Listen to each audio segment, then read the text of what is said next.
Hey y'all, welcome back to Adventuring with Amanda. Thank you so much for being here. There are lots of cars driving by, so sorry if that's a thing. But anyways, hi. If you're new to my channel, welcome. Be sure to like and subscribe. This is part 2 of van life safety. This is going to be a kind of an intense story. So this video is demonetized because I don't want YouTube to get mad at me. And I don't often really get like this on my YouTube channel because I try and keep everything family friendly. But this is a trigger warning for you. If you are offended by foul language or uncomfortable with talking about crimes and firearms and self-defense using weapons, I highly suggest that you skip this video of mine, and I will not be offended. Please, if you're not comfortable, please just skip this video because I'm going to be cursing a lot, using foul language, and again, talking about weapons and violent crime. So if you're not into that, please stop watching right now. Okay. So for everyone else who stuck around, we're going to jump right in. A lot of you saw my van life safety part 1 video. Thank you so much for watching. I appreciate you, and I appreciate all the positive feedback. So I'm going to start out by saying, because somebody called me out, they're like, this morning, they're like, oh, clearly you don't have any military training or martial arts training or didn't grow up in the ghetto. I don't really know what that has to do with anything, but first of all, you're wrong. But the one thing you're right about is that I didn't grow up in the ghetto. But just because I didn't grow up in the ghetto doesn't mean I don't know how to defend myself and have a lot of skills. I was the victim of a very violent crime when I was 16 years old. And after that, I learned that it's really every man for himself out on the streets. And it doesn't matter where you are or how you were raised or who you were raised around, anyone can be the victim of a violent crime. So I really adopted an attitude of becoming fearless because I refused to be a victim again. So we're going to jump right into my story now. Over my summer road trip, and I actually did make a community post about this. Someone was like, oh, yeah, people would lie about anything for content. Bitch, I wish I was lying, because then it wouldn't mean that this story didn't fucking happen to me. So, but I'm not lying. So I'm here to tell you the story. I was in Rapid City. I love South Dakota, okay? Rapid City, South Dakota. I love South Dakota. It's like literally one of my favorite states. It might be my favorite state. I'm obsessed with South Dakota. I love the land. I love the lack of people. I love the history. And there's so much to do. I'm obsessed with South Dakota. I love it so much. But last year, when I visited Rapid City for the first time, I nicknamed it Rapid Shitty because it's just like really not a good place. On the main drag on the highway, there's like a nice Target and a Cabela's and like some really nice new development, which is great. But if you go like a mile south of that, the area gets really questionable. There are like bugs flying around my light, sorry.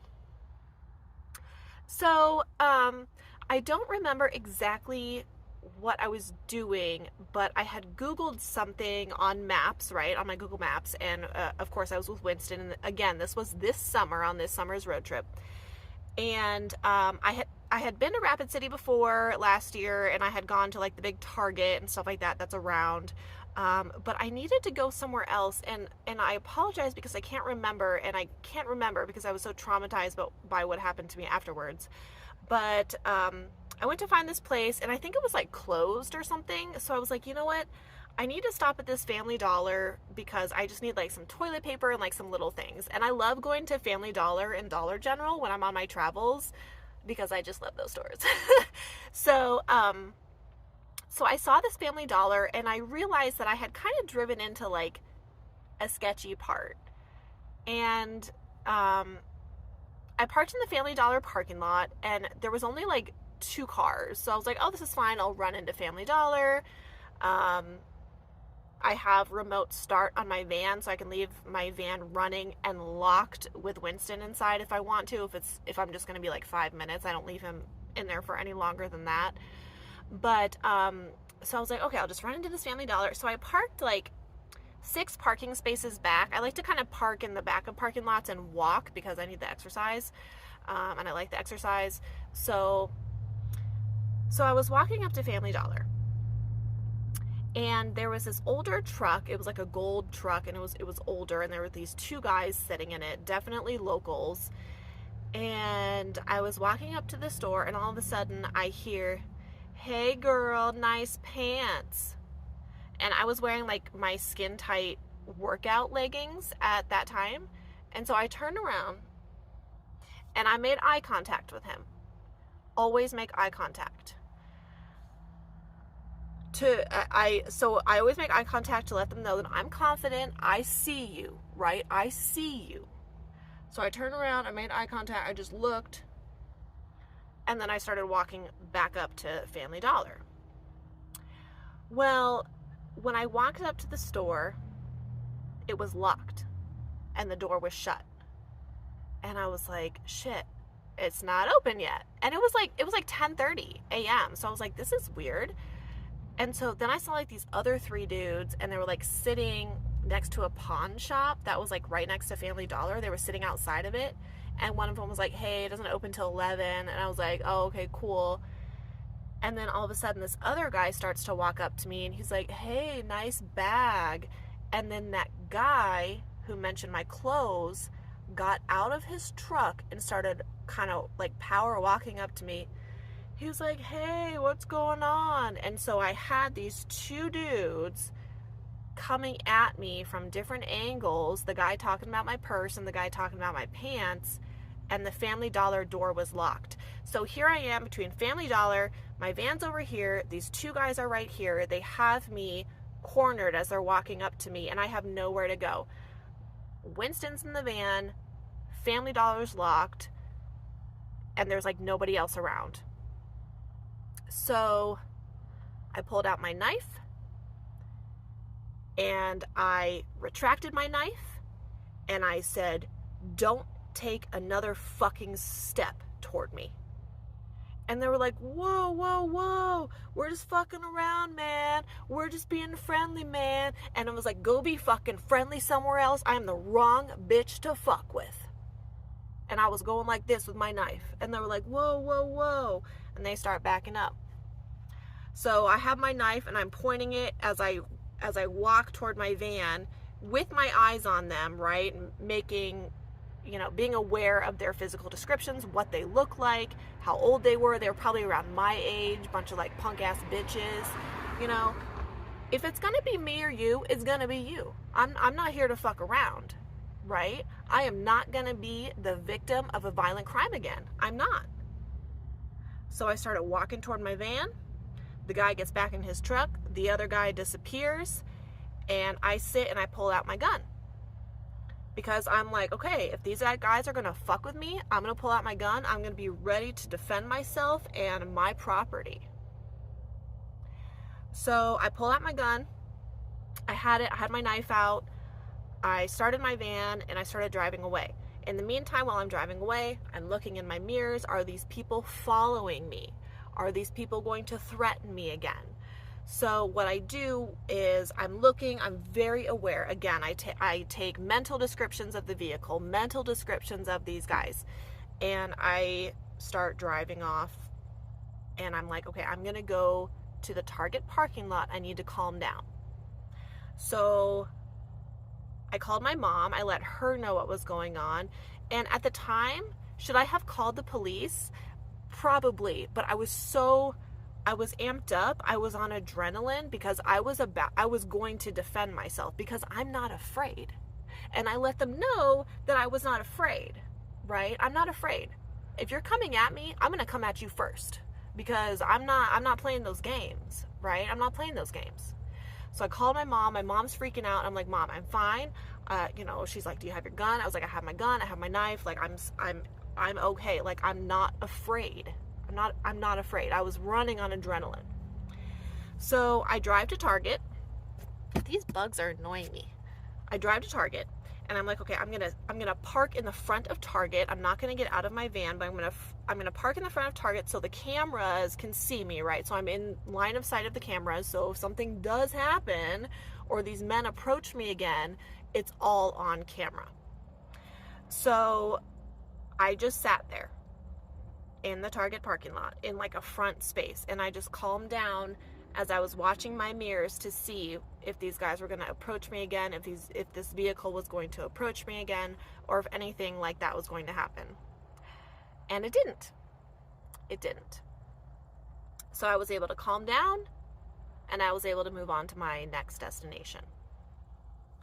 So since then, I've often thought about what would have happened if I didn't have my knife on me? What would have happened if I acted like a victim, if I acted small and weak and afraid? You know, I made it very clear to these dudes that I had my knife, I wasn't afraid to use it, I was confident, and if they would have come at me, I would have stabbed them both. Because that's what you get when you mess with a woman who's not afraid. And this can happen to anybody. It doesn't matter if you're a man, a woman. I've seen so many news stories, you know, elderly men getting like jumped and beaten. We live in a violent society, you guys. It's sad, but these are the times. We have to protect ourselves. My sister, she lives in Miami Beach, Florida, and she even sent me an article earlier about like people pulling knives out there because they were waiting in line for this product, and people were getting violent over like waiting in line for a product. And you know, I told my sister, my sister's very much like me. Like she's not afraid. She'll definitely defend herself. But these are the times we live in, and you have to be prepared. So, you know, to that person who called me out, it's like, oh, don't let people know your game plan. Well, here's my game plan. I have a gun, I have a knife, and I have a hatchet. So you're going to get one of those to your face if you try to attack me. That's just how it goes. You never know where my gun or my knife might be, but I have it, and I'm not afraid to use it. And I'm very well trained, and I guarantee you this, I'm a very good shot. So don't come at me. Again, I'm the wrong bitch to fuck with. There are gun classes, there are self-defense classes, there are so many different things. You can go on YouTube and look up how to defend yourself. And the thing is, you have to make yourself big, you have to make yourself confident. You can't let these people know that you feel afraid. Was I scared shitless? Yes, I was. But I would have stabbed them if they would have come closer to me. Because I am the victim in that scenario. So just don't. We're just fucking around, man. We're just being friendly. No, go fuck around somewhere else. Go be friendly somewhere else, because I am the wrong bitch. No. So that is my demonetized part 2 van life safety story. These bugs are driving me nuts. And I'm just keeping it real here, folks. I'm just keeping it real. These are the times we live in. This is the society we live in. People have gone crazy. COVID made everybody crazy. So we got to keep up with the times. Whether it's bear spray, hornet spray, a gun, a knife, again, a hatchet, a baseball bat. I don't care. You have to protect yourself. Because what would have happened if I didn't have my knife on me at that time? I could be dead. My dog would probably be dead. They probably would have stolen my vehicle, killed my dog, or stolen my dog, or whatever. You know, it's like, I don't have time to think about those scenarios, so I'm going to make sure that at the moment in time that I am safe and I'm taking care of myself at all times. Because my life is valuable, and I'm not going to let anybody else take it. So, I appreciate you guys listening to my dramatic story. But that's what happened to me in Rapid City. You all need to be safe. You all need to protect yourselves. I don't care how old you are. I don't care what gender you are. You need to protect yourself. Thank you for watching. I appreciate you guys. Next video, I'm talking about my health because I realized that my awning, when I was putting up my awning the other day, that I'm really out of shape. So I have a new fitness goal. Stay tuned for that video. Oh boy. I'm gonna go watch some shows. See you guys next time.